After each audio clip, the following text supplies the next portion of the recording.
Drafts. Austin Gayle here with Mike Renner, ready to kick things off the Wednesday edition of 2-for-1 Drafts. Really excited about this one. We are going to be talking not so much draft today. It's been draft, Senior Bowl, all of these things. It's now time to talk a little rookies. We got to do a wrap-up on the 2019 NFL Draft class, really talk about this rookie class, which is very good. A handful of the best rookies played in the Super Bowl. Nick Bosa, Deebo Samuel being two of them. I mean, this has been a very fantastic rookie class, so we're going to walk through our rookie awards. I just completely actually disagree with that assessment. That's been a fantastic rookie class. You don't like the rookie class? I mean, I think there's been like 4 or 5 legitimate impact starters, which I think is a low number for a rookie class. I don't know. It just, if you look around the NFL, there's not a lot of guys that are really. The quarterback class definitely underwhelmed too. Yeah, that's what I'm saying. Like, there weren't a lot of guys that you're like, oh, this is a surefire. Outside of Nick Bosa, maybe Eric Mccoy, et cetera, there's not a lot of guys who are like surefire stud at his respective position. There's just, I don't know. Well, I apologize for trying to hype up this rookie class. I mean, like, maybe it's all just trash. Yeah. Maybe it's all just trash. But we're going to do some rookie awards, most outstanding player, biggest surprise, biggest disappointment. We're also going to do a little redraft of the 2020 or 2019 NFL Draft, how we would do it now, and then maybe also highlight some second-year breakouts, maybe guys that didn't have a great rookie year but could potentially take the next step. If you are following along live on YouTube, we have our latest mock draft on the ticker below. But let's just go ahead and get right into it. Let's talk about some of these rookies, starting with the most outstanding player from this rookie class, this 2019 NFL Draft. Yeah, this one we're going to, I think, agree on. It was Nick Bosa. I mean, he had the best rookie season we've ever seen from an edge defender. Went to the Super Bowl, dominated against Eric Fisher there. Like, he was everything you expect from a number 2 overall pick and more. Like, he was literally the most outstanding player. I mean, it's easy. I mean, Nick Bosa was treated as a veteran for much of this season, just given the impact. Like, people were game planning for Nick Bosa, and that you just didn't see with any other rookie defensive player this year. I mean, you didn't see it with even Josh Allen, all the success he had, and other edge defenders up front, Cleveland Ferrell included. You know, Devin White and Devin Bush weren't that level of player in year one. Nick Bosa was literally a transcendent player, a heavily impactful player. I mean, 12 pressures in the Super Bowl. He had 12 pressures in the Super Bowl as a rookie. I mean, the best year for sure from an edge since at least Von Miller and Alden Smith back in 11. Like, and those were two guys who were, Von Miller obviously a Hall of Fame career up to this point. Alden Smith would have had a Hall of Fame career had things not occurred off the field that caused otherwise. But yeah, I mean, like, you're looking at the start of a Hall of Fame career, it looks like, for Nick Bosa. And I don't have a different answer for you, man. I'm sticking with Nick Bosa as well. I don't think the conversation is even close. I mean, Nick Bosa was just that good. Let's go ahead and quick and dive into this next award segment here. Biggest surprise. Give me your first kind of biggest surprise from the rookie class this year. The biggest surprise to me is cornerback Jamel Deane from Auburn, going to the Tampa Bay Bucks. Doesn't play until, week 10? He doesn't even play till, and then he all of a sudden just starts racking up pass breakups. He got torched that first week. It was actually week 9 against Seattle. Got torched by DK Metcalf. Looked pretty rough. Gave up over 150 yards. Still logged a handful of pass breakups in that game. Still a couple of pass breakups in that game, but then from that game on, lights out coverage, doesn't give up more than 34 yards in a game the rest of the year, ends up allowing completion percentage under 50%. I mean, he just looks like easily the best cornerback from this class, and he had all the athletic testing measurables coming out. 4.31. He's a huge cornerback, 6'1", 206. Was great, absolutely fantastic in press coverage this past season, but just wasn't limited to press coverage. That's all he did at Auburn, and so I thought. It might be a transition for him, but he looked good in some off-coverage situations, had some pass breakups from that.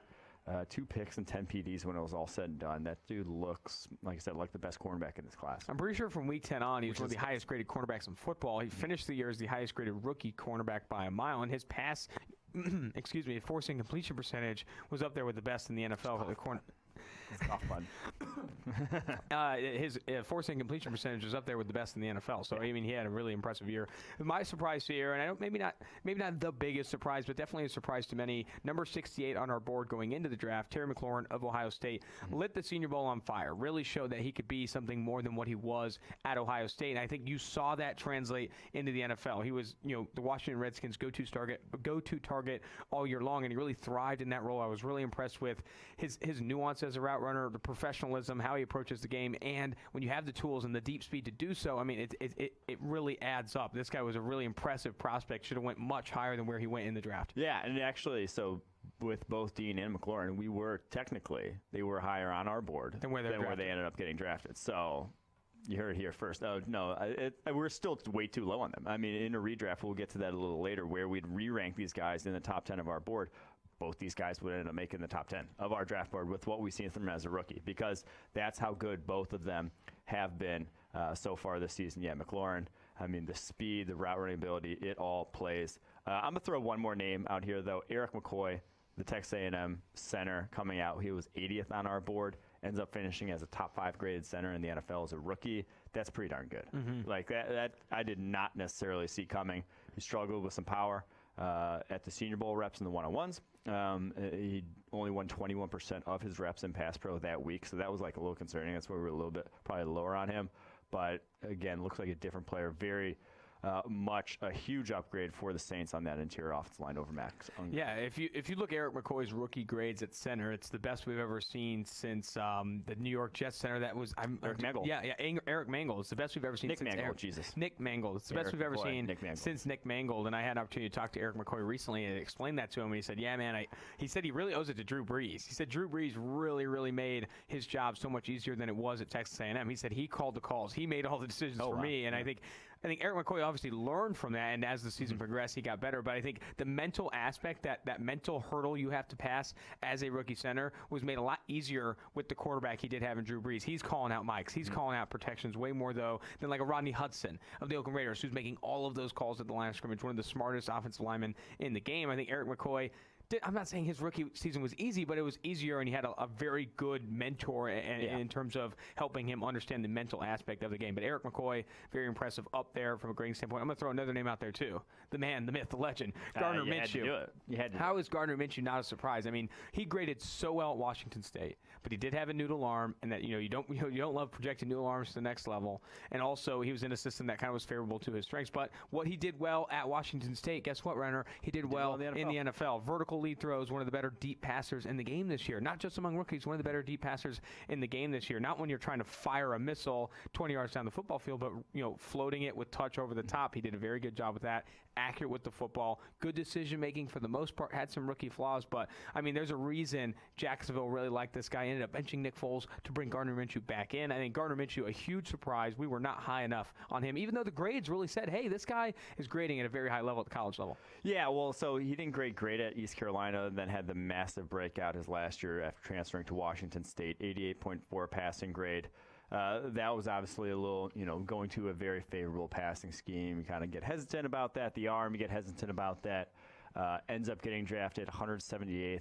He was 169th on our board, though. So, again, hey, chalk it up. W.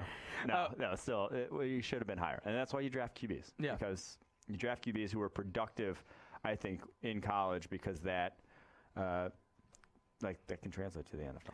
Another thing, too, talking or listening to some Gardner Minshew interviews, he said at Washington State, he really simplified the game to the next level. Like Mike Leach did such a good job of simplifying the game for Gardner Minshew to a point where he could really shine. And I think that's part of that breakout year. Knowing how the system changed for him, knowing how the things changed for him is so important. I think you saw that with Gardner Minshew at Washington State. I really liked what he talked about. It was one of his interviews before the Super Bowl about how it's predicated based off of numbers. In the Washington State passing game. It's like, do we have more numbers here than they have there? Yeah. And that's like a very easy way of simplifying the passing game, too. It's basically like a fast break in basketball. If you have 3 guys, you're going to be able to, 3v2, you should be able to space. If you space well enough, you should be able to find an open guy for an open bucket. And if there's one thing Mike Leach is good at, is creating space. Creating space with those receivers and those concepts. Yeah. So he's really good at that. All right, let's dive into biggest disappointment, Mike. Who disappointed you? Who disappointed you in year one? And this isn't necessarily something where you're saying, hey, this guy, really, is never going to be good in the NFL. But from a year one standpoint, he's disappointed. That's the thing. It's like we're reevaluating the rookie class right now. We're not writing anyone off. Yeah. We have more information now than we had a year ago. And so we're going to have new takes. We're not going to be too stubborn to say, no, this guy was like the first guy here, Jerry Tiller. This guy was 7th on our draft board, so we're going to stick to him until it's all said and done. No, he looked like ass this year. There's no sugarcoating it. He sucked, and he was just so late off the ball in the run game. Like he looked like everything was moving way too fast for him, and it's a transition, but he's also, we've heard some smoke. I've got to talk a little bit on Jerry Tillery here. I got to talk a little bit on Jerry Tillery here. So we went out and interviewed Jerry Tillery in South Bend at Notre Dame, and honestly, to put it lightly, Jerry Tillery very nervous. It was a hard interview. I tried to kind of smooth things out, tried to say, level set, like, hey, I'm not going to bring up that you read books as a kid. Like he was in that situation. He had the injury too. I was like, dude, I'm not bringing up no hard balls coming your way, man. No fastballs. These are going to be softballs. But really, still really nervous. A lot of blanket answers. Nothing really like deep into his history. He's still nervous. And then you hear some people talking to some people. Jerry Tillery still hasn't talked to Melvin Gordon. There's things that like where like there's information. Melvin Ingram, and like there are things with like his personality that do maybe are keeping him from developing as he should. Keeping him from developing at the NFL. Yeah, that he rode the back of the bus on team trips. Yeah, well, for the back of the plane. So in the front of the plane there are players. Where the players sit. In the back of the plane there's media, and Jerry Tillery sitting in the back. I mean, there's some of that stuff where you hear that from people, and again, unconfirmed sources, whatever. But like you hear that from people, and you're like, man, it's very indicative of what we saw, what I kind of felt in the interview process in South Bend, and now you're seeing it in the NFL. Not an easy development for Jerry Tillery. He had a rough transition, but he didn't start his career off great at Notre Dame either. He had some of those concerns, or a lot of those, like you heard that smoke his early years at Notre Dame, and then all of a sudden turned it on in a big way his last couple years. So maybe he needs a while to get comfortable, and then we'll see what happens from there. But the other one I had was actually ranked higher than him on our draft board, Byron Murphy, the cornerback out of Washington. I mean, he was the highest grade cornerback in college football his last year there. As only a redshirt sophomore. I mean, he's still only just turned 22, so he's still a young dude, but he gave up 9 touchdowns this past year. Really looked out of his depth as an outside cornerback.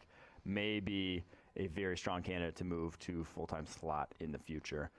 But yeah, just a rough rookie season for him. Over 700. There were some flashes. There were some flashes where you're like, oh man, that's the Byron Murphy we saw in Washington. But he did give up a ton of touchdowns. It's difficult to buy in too much, though. Yeah, exactly. With how much bad there was. Because he did play a ton. I mean, it was trial by fire for Byron Murphy. Played a ton, was leaned on a ton, a lot of target volume. I would not be surprised if Byron Murphy had a better second year. Jerry Tillery, though, what I'm hearing about the offseason, I don't know if this guy's got to turn around within reach. I mean, if Jerry Tillery is still like all in on wanting to be this like standout NFL player, he's got that at the top of his priorities. He can maybe develop, but if that's shifting, I mean, it's tough sledding through the road ahead for Jerry Tillery. Let's go to biggest disappointment for me. I'm going to go ahead and start with J.J. Ortega Whiteside. I mean, he had the opportunity in Philadelphia. He had to really shine, and I think part of it was utilization, but also, I mean, you got to step up. You needed to see less drops. You need to see better contested catches, and J.J. really upset me there. I really wish he could have taken a better step in year one. Not super impressive there. Another thing too, and it's not so much on Andy Isabella, but Andy Isabella and the usage of him. Why was he not targeted more? I think he could have had opportunity in Arizona's offense. It was very weird that he could not see the field this year. That was weird that he couldn't see the field, because when he was on, like, he produced. Yeah. When he got his chance. If he doesn't have a bigger role in 2020, like, what are we doing? They drafted him in the second round, and Cliff Kingsbury was like jumping up and down. Like, what happened? Yeah, I don't know, but that one's odd. The Ortega Whiteside one, though, that one I don't get whatsoever what happened to him. Like, he just didn't 19 targets all season long, only holes in 10 for 169 balls, and they had no wide receivers basically the last like 5-6 weeks. He had Terry McLaurin level opportunity in Philadelphia in terms of there's no other guys. It's time for you to step up, but like really failed to rise to the occasion. Yeah, and it was again like he's just not getting thrown at in that offense. I couldn't for the life of me understand necessarily why, but we'll see. Obviously, he's not the first rookie wide receiver to really take it on the chin right out the gate, so we'll see. Yep. All right, let's go ahead and dive to some better stuff here. PFF's best call, looking at the 2019 NFL draft board, looking at guys where we kind of actually had where they probably should have been. Go ahead and start. I will kick it off with A.J. Brown. We had him at 20th on our board. He goes 51st overall to the Tennessee Titans, and, well, the rest is history. He was PFF's Offensive Rookie of the Year. Over 1,000 yards as a rookie on 84 targets only.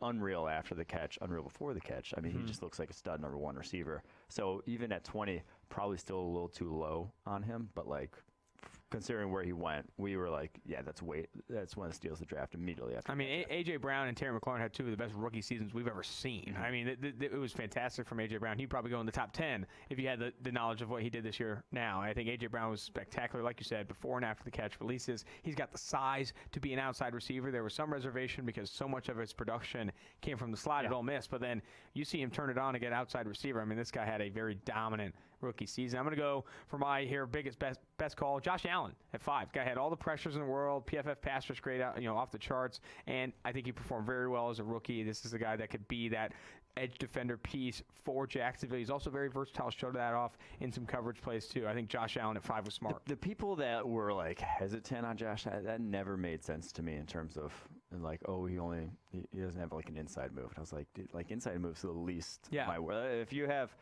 can win outside and you can win through offensive linemen, inside move, like that one's easy. Yeah. Like the inside move, most tackles don't even.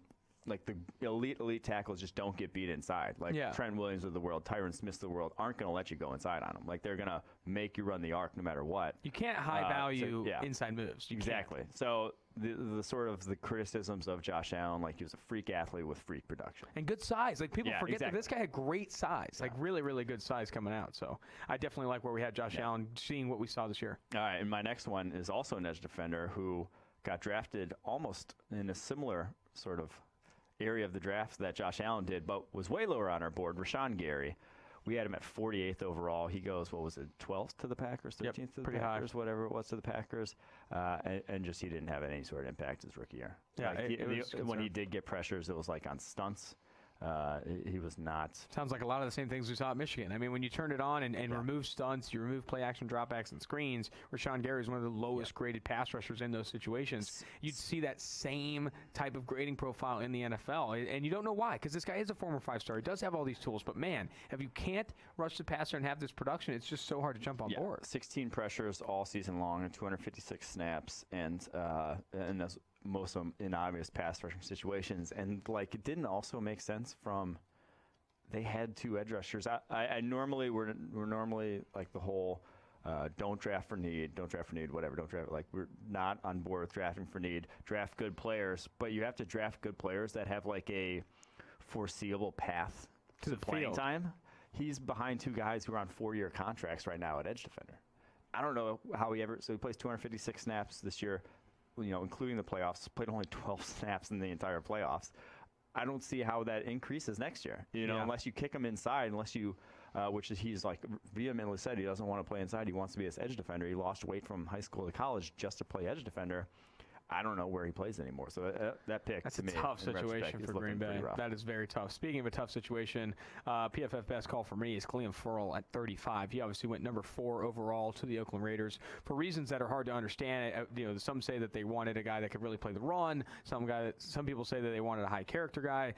At number 4 overall, I want a pass rusher that can make an impact at the level of a Josh Allen, Nick Bosa, and stuff. I know Nick Bosa was off the board, but Josh Allen's there. I think Brian Burns. There's an easier way to see him having success to the next level after seeing what he did this year. Clelin Ferrell really, really struggled as a pass rusher. I think run defense down the stretch, he graded really well in run defense down the stretch. I thought he played better down the stretch, but you don't draft a very good run defender at edge at number 4 overall, and I think that's what we saw with our big board here, and I think the Raiders in an interesting situation now because they still need pass rush. And Max Crosby, the guy they got in the 5th or 4th, I think maybe, that graded really well for us as a pass rusher that has the athleticism and the high end to potentially be a good pass rusher in the NFL, is outproducing Clelin Ferrell across the board, in my opinion. The interesting thing was Clelin Ferrell actually had a very good pass rush grade his last year at Clemson, 89.9. He just, 1, was not particularly athletic, and 2, had not produced in any way, shape, or form as pass rusher before that year. And so it was one of those things where like 1 year of pass rushing dominance, and it was a lot of on the backs of a handful of big games, and had disappeared against some better tackles over the course of the season. So we were kind of just hesitant on that guy. And so like from a production standpoint, he still did very much produce his last year at Clemson, but we were just obviously not on board with number 4 overall, and more kind of bullish on that being an outlier over the course of his career. All right, give me your last PFF's best call. Toot one more horn here. Last one is another guy that we were much lower on than where he ended up getting drafted, and it's Lonnie Johnson, the cornerback out of Kentucky, was the 2nd-round pick for the Houston Texans this past year. He got benched halfway through the season. They traded for Garyon Conley because they needed someone. He was 161st on our draft board. He was actually the lowest graded cornerback in all of football this year. Man. That was pretty rough to see. He gave up 7 touchdowns in half a season's worth of snaps. basically. I'm going to finish on a positive one here. PFF's best call, Chauncey Gardner-Johnson, going to the Saints. He's number 49 on our big board. I think we saw him as a top 50 player in this class, and I think he played like a top 50 player this year. He's shown great signs in the slot. I think he also has potential to play like this box safety role. I mean, I think New Orleans did a great job bringing him in at the spot that they did. I think Chauncey Gardner-Johnson is another one of those rookies that in the second year and third year, I see this guy getting better because of what we saw as a rookie. You know, not to toot our horn even like louder here, but like all those kind of safeties and like corners that we saw as day two guys who ended up falling pretty late in the draft, Chauncey Gardner-Johnson, Amani Oruwariye, Julian Love, those guys who were all Greedy Williams even fell way farther than we thought he would fall. I think all made our top 50. Maybe one of them was just outside our top 50 here. But we were high on all those guys, called them all, kind of second round type of players, all fell to the fourth round.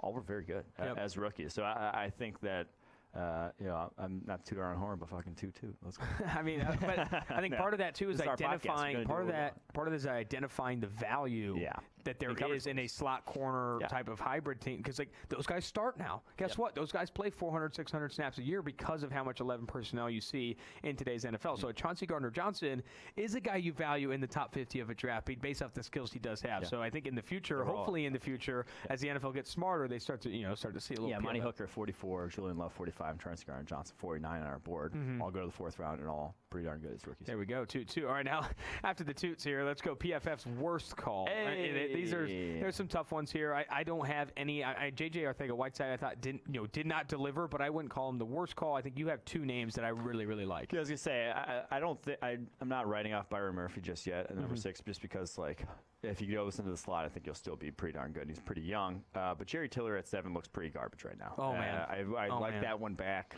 We didn't. I honestly don't think we put enough weight into the background. We did not put enough weight into like what we were hearing, what we saw when we interviewed him, and I think that stuff matters because he really did. Like his pass rushing grade was higher than any defensive interior, higher than Derek Brown, Jordan Elliott, Javon Kinlaw in this draft class. Was tied with Quinnen Williams last year. Like he was consistently every single he did not have a dud game last year. No one like shut him down. He was consistently productive as a pass rusher.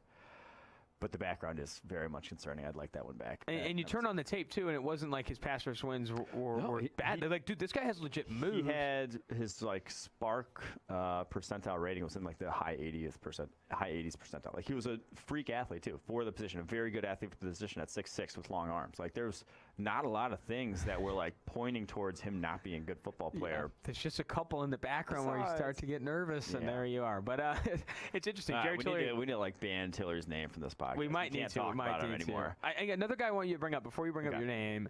Maybe not PFF's worst call because we were lower on him than maybe we started. But L.J. Collier. I mean, he goes in the first round of Seattle Seahawks. I know you liked him early in the process, but after kind of an interesting combine, those things you drop him down. I think just outside the top 50. 53.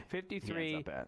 Where do you feel you are with 54. L.J.? Where do you feel with L.J. Collier now? I feel like he's not good. Yeah, that's how I feel. Like if you can't see the field for the Seahawks with how bad they were this year, and he was a guy who I thought was, I don't want to say NFL ready, but I thought he should kind of he's 24. Hit the ground running. Yeah, he's old. He was a fifth-year guy, should have looked productive at the Senior Bowl, had the highest win rate of any guy there in attendance. So I thought that should kind of translate. But he was also a guy who rushed better on the interior. I don't really know how they ideally wanted to use him for the Seahawks, but I thought that was kind of maybe his best fit was an interior rusher on third downs. But yeah, it didn't go well for him as a rookie. I remember talking to him at the combine. So when we first watched tape on L.J. Collier together, I was like, man, this guy's got a hell of a bull rush, but I don't see much else. And he's like, well, you could probably win with that bull rush or maybe a counter. I go to talk to him at the combine, mention the bull rush. He's like, all I need is one more move. Maybe he didn't find it. I don't know. Yeah. Maybe he just still leans on the bull rush. Maybe he's still searching. But maybe if he finds it, could move up a little bit. Maybe find some playtime at the least. Bring up your third name here, PFF's worst call. All right, and it's Will Grier at 24, above the likes of Drew Lock, above the likes of Daniel Jones. On our draft board. He had an outstanding grading profile, led the nation in big-time throws.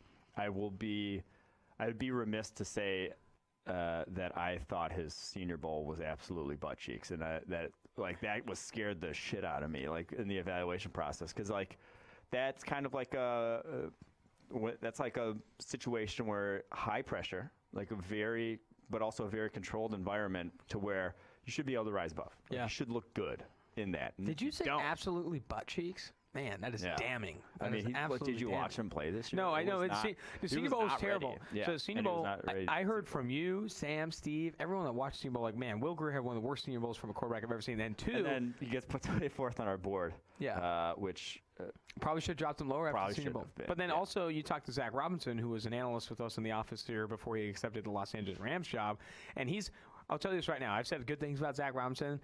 You can't find a guy that doesn't say good things about Zach Robinson. One of the nicest guys, blah, blah, blah. He said he met Will Greer. He's like, yeah, I didn't like him. And I was like, oh, man, he's done.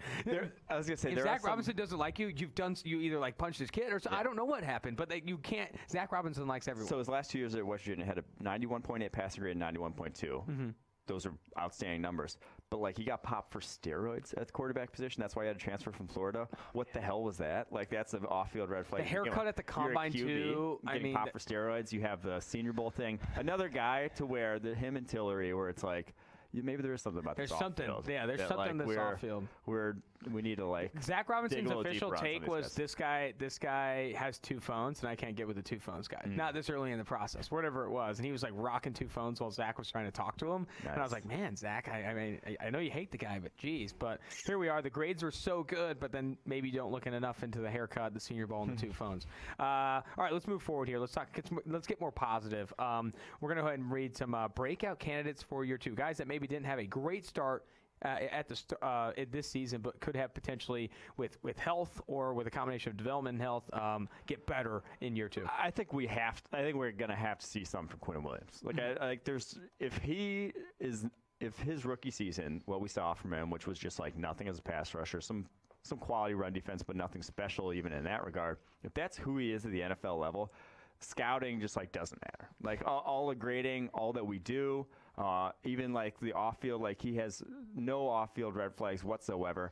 What are we doing here if a guy like Quinn Williams isn't going to be an impact player at the NFL? Because it was the best graded season we've ever seen from a defensive tackle. In the SEC, too. He did it in the SEC. It wasn't some group of five kid grading well. Every single game, he grades well. Dominant run and pass rusher. Everyone loves his character. Was only like 20 years old when he was coming out. Character, off-field, all, flying colors. Number 3 overall pick. If he doesn't turn it, like if that's who he is, what are we doing here? Because that's just like we canceled the podcast. Exactly. Honestly, people joke that the draft is a lottery. If Quinn Williams doesn't pan out, it's legit a lottery. Yes. You might as well just be throwing things in the air and hoping things stick, because it just doesn't make sense if Quinn doesn't pan out. I really agree with that. Yeah, I probably will just start playing the lottery instead because I'll be out of a job if Quinn Williams doesn't work. But I want to jump in with a couple breakout candidates here. I think both the off-ball linebackers did not grade where we expected them to grade. Devin Bush and Devin White, and they had they saw flashes. I think Devin White, you saw flashes specifically. Really good calls. And also Devin Bush down the stretch started to grade better. I think we saw with Devin Bush graded so well in man coverage when it's just like a very binary ask, like just go cover this guy. Well, with zone coverage, things get a little bit more convoluted and stuff. But I think both of those guys have all the athleticism, the tools to be really successful in the NFL. They have the opportunity in year two. I think Devin Bush and Devin White, if not break out, significantly improve in year two. Yes, and I think it's also because kind of what we saw from them over the course of their careers in college, to where it was like, you saw the tools early on in their careers. You saw, the athleticism, and then you saw them take this leap, in their junior years, which is like, okay, now they're different. They're very much difference makers the more comfortable they are in their respective schemes. So I get very much on board with that. Let me throw out a couple names, though. Injury guys. Some guys who just missed the rookie season via injury that you almost forget about at this point that I think will come back and have big year twos. One, Joanna Williams. They need him to for Cincinnati Bengals, but I do think, he was one of our favorite prospects, which actually we'll talk about tomorrow, as I'm writing up a top prospects of the PFF era prospect team. So the last 6 years, top guys we've graded at every single position, or the projection-wise who we've graded. Joanna Williams makes it at tackle. We thought that highly of him, that he was one of the two best tackle prospects we've graded in our 6 years of doing this. I think he shows up in a big way for the Bengals. I've interviewed over 150 draft prospects since I started in the last 40 days. In the last 40 days. And I started getting into this. Jonah Williams is my favorite interview of all time. Yeah. This guy is the smartest guy in the room, really talented, driven, confident, all of those things. And again, if he doesn't break out, what do we do? If he doesn't break out, then again, we quit the podcast, we find another line of work. And we just start measuring guys' arms. And I heard Skyline Chili's hiring, actually. I could be interested. I don't know. Yeah. Go ahead, next guy. And then the next guy is Nazir Adderley. Missed, obviously, the safety for the Los Angeles Chargers, their second-round pick. We were super high on him coming out. Our top safety. He was kind of the 1A to Darnell Savage's 1B coming out. We graded all his plays at Delaware, had a fantastic grade. I just think that in that Chargers scheme, he is the perfect free safety. So I do think that year 2 for him, you're going to see a big thing from him. So those are my breakout candidates. Perfect, man. Well, I'm really looking forward to next year. I'm getting excited about 2-4 drafts in 2020 if we keep Although this it's podcast. like we don't do second-year guys now, so we're like, oh, true. So they're dead to us. Yeah. That's the last time we bring them up. Peace, y'all. Unless we move it to 3-for-1. Rebrand. This is PFF's Rookies, Second-Year Players, and Draft Prospects podcast. 3-for-1. Just every year it gets bigger. Anyway, we got more content that way. That's actually not bad. I actually like it. It could be just eventually be a podcast. Yeah. And we're just talking about the NFL. All right. We're going to do this next segment here. We're going to redo the top 10 based off the information we saw for these guys as rookies. We're going to redo the top 10. But first, redo our top 10 of our draft board. Yeah, not the top 10 picks. Yeah, redo the top 10 of the draft board. So let's go ahead and kick this thing off here. Go ahead and take it. Well, let's remind people where we stood at a year ago at this time. Our top 10 players heading into the 2019 draft. We had Kyler Murray, number 1 overall. Nick Bosa, number 2 overall.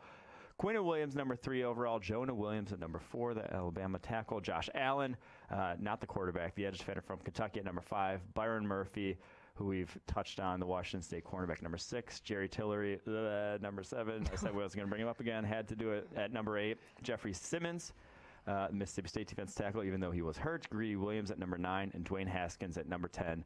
Safe to say, things look different. Yeah. Very much. Where's so. Jerry Tillery now? If you had to put him on a big board, I don't know if he cracks the top 100, cracks top 200. Okay, no. You're like exaggerating how many guys actually look good as rookies. Yeah, true. Like there probably were 25-ish or so guys who actually raised their stock as rookies. Who were like, okay, they got better, they'd be moving up boards. And again, it's while there are levels of suck as a rookie, and it's like if you're really, really, really bad, that's more concerning. It's not.